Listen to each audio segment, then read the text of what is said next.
Who told you you're cursed because you don't tithe? Ministries across this land have been preaching tithing to believers from Malachi. And some will say, well, it started with Abraham tithing to Melchizedek.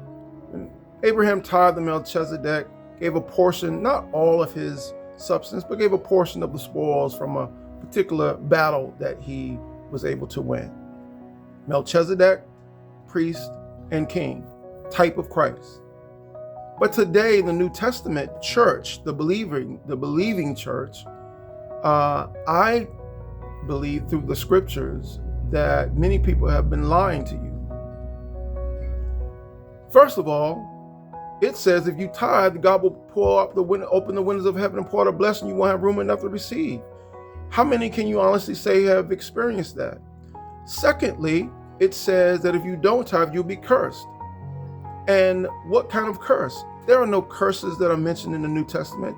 An apostolic mandate or teaching does not declare anyone is cursed because of something that they don't do. Yet under the law, under the Mosaic law, things were said that to be a curse because you didn't do certain things. God said, I'm going to, if you obey me, I'll bless you. If you don't obey me, I'll curse you. But in the New Testament, there are no curses.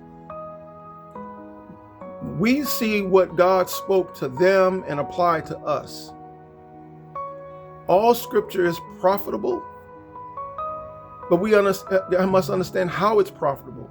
It's inspired by God, but it's profitable for instruction. It's profitable for rebuke, correction. It's profitable also for inspiration, things that we look back on. God was not talking to us. He wasn't talking to the church. He wasn't talking to the Gentiles about tithing. Matter of fact, when it talks about to the Israelites about tithing, he said the whole nation is cursed because of the tithe was not brought in. The grain, the produce, the meats into the storehouse. He never said bring, even then he never said bring in the tithing into the temple. He said to the storehouse. And so today we make the assumption that the storehouse is the church. And I believe that many are propagating a lie that was started because men began to build buildings and call them churches when the church is actually the people of God and they have to pay for these buildings. And so you're being lied to that you're going to be cursed because you don't tithe. Hear what God is saying. Now, Jesus said, above anything, hear what Jesus says. I wish that you would be free. He who the Son has set free is free indeed. Be free. He says, come unto me, all ye that labor heavy laden, and I'll give you rest. What rest is there in an obligation to tithe? As a matter of fact, we read where God says he loves a cheerful giver. What is a cheerful giver? Someone who doesn't give grudgingly. How many people are giving their tithes grudgingly?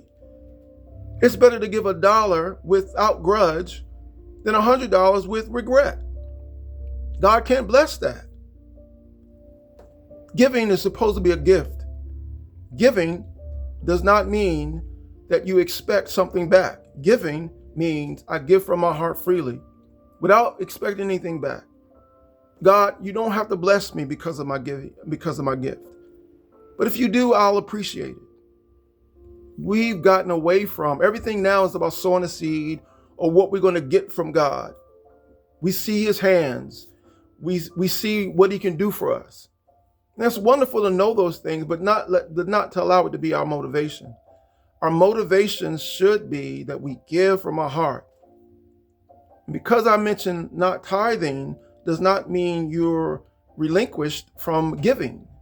But giving is not a church thing. Giving is a believer thing because we give from our hearts, because we are blessed and we are givers. Giving does not always mean dollars. Giving could be a kind word. Giving can be an encouragement. Giving can be a hug. Giving can be a smile. Giving can be forbearing one another in love. Giving is more than just reaching into your pocket and giving someone something out of your pocket. We've placed a dollar amount on everything in our giving. Giving is every day, not our offering time on Sunday. or Saturday, those who observe the Sabbath. Giving is from the heart. I pray that you receive this and it bless you.